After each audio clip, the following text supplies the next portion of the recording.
Weer het die volk eerbiedig saamgekom op die plek van sy heiligdom, Monument Koppie. Vir die soveelste maal op Monument Koppie, ons volks binnekamer, bring ons hulde aan die oppermagtige, ewige God.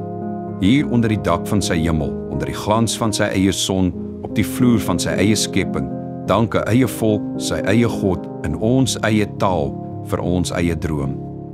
Ons dank hom vir die wonder van Suid-Afrika, van stigting, bewaring, leiding, van bestemming en beskikking, van aanbidding en van oorwinning. Uit die diep see van ons geskiedenis rol aan die herinnerings soos branders, herinnerings van vreugde en herinnerings van smart. Ons salueer ons trotse volksverlede, liefdevolle bewaarplek van ons onsterflike dade. Hulde aan ons eie God, ons eie goed, ons eie grond. Hulde aan Suid-Afrika met sy ver verlate vlaktes en sy ewige gebergtes, lank met sy diep geploegde akkers, sy dier verworwe vryheid, sy lank ontbeerde dagbreek. Hulde aan die temmers van die storm, die oorwinnaars van die krisis, die herbouers van die pyne, die skeppers van ons nasie. Hulde bo al aan God, Almagtige, wat die woestheid van Suid-Afrika getem het tot 'n woonparadys vir ons nasie. Vir ons om te kies vir God as kiestyd kom, die God wat is, die God wat hierdie volk met geloof en standvastigheid gesmeed. Sy plek was nie deur goud gekoop nie, maar deur sweet. Sy lot was nie deur mens bepaal nie, maar deur God.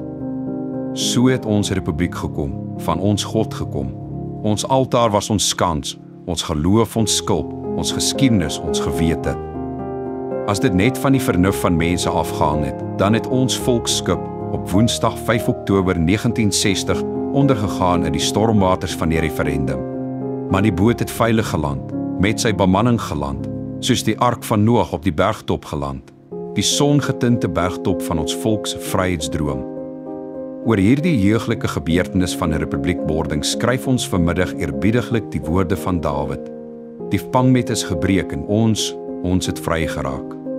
Volksgenote, ons het vry geraak in die eerste plek nie om los te wees nie, maar om vas te wees. Vryheid sonder ankers is soos ankers sonder blyheid. Ons moet los wees om vas te wees aan God, maar ook aan mekaar, aan ons verlede, aan ons bodem, ons kinders, ons roeping, ons ideale en aan ons mede-blankes vas te wees.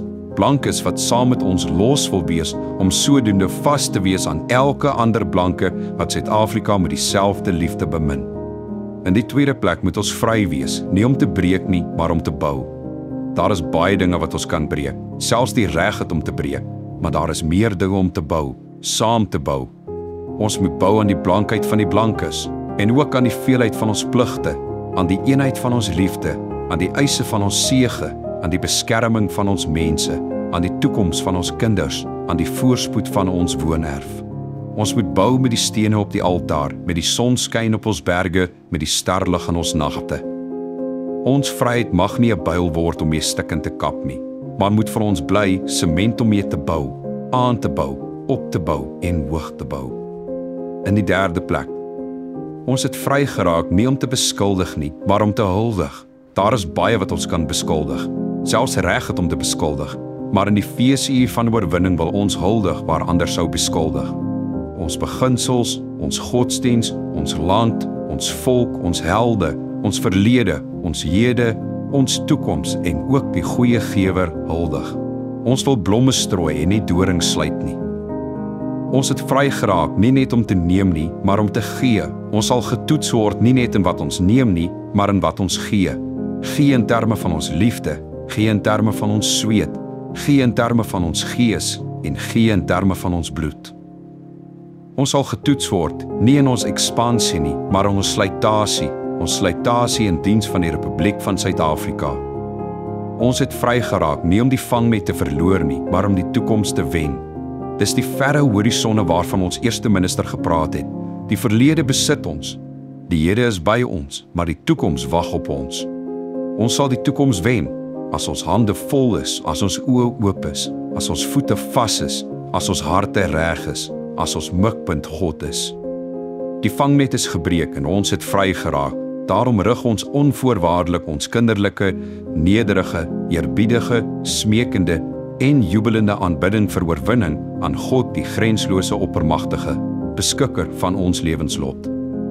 Hulde aan God wat oor 3 eeue heen aan ons volk manna en manne gegee het.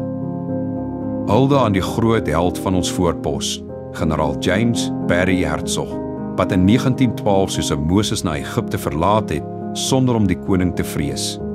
Hulde aan die groot profeet van Kaapland, Dr. Daniel François Malan, wat die rustigheid van sy kansel prysgegee het om die middernag met sy volk te deel. Hulde aan die leeu van Noord-Transvaal, advokaat Johannes Gerhardus Strydom. Aan sy volk het hy alles gegee, ook sy gesondheid. En toe sy republikeinse droom die pylvlak van die laaste droom reeds bereik het, sterf die leeu van die noorde in die skaduwee van leeukop van die suide.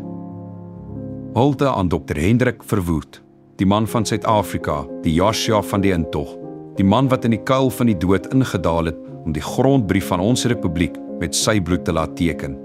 Hy moes deur die dal van die dood gaan om vir sy volk die deur na oorwinning te open. Die vangnet is gebreek en ons het vry geraak. Ons het 'n republiek geword. Wat die volk aan die begin van die eeu in wonde verloor het God aan hom na 60 jaar weer 'n wonder teruggegee. Maar in die uur van ons vreugde wil ons nie die wonde onthou nie, maar die wonder. Daarom pleit ons in lofsange dat elke blanke wat saam met ons hierdie wonder liefhet, sal aantree sodat ons langs mekaar en met mekaar sal verder trek die toekoms in. Maar ons waarsku ook in alle erns teen die man wat opsetlik voor die wiel wil val. Die wa kan hom trap, volksgenote. Die Republiek van Suid-Afrika is 'n magtige aantog.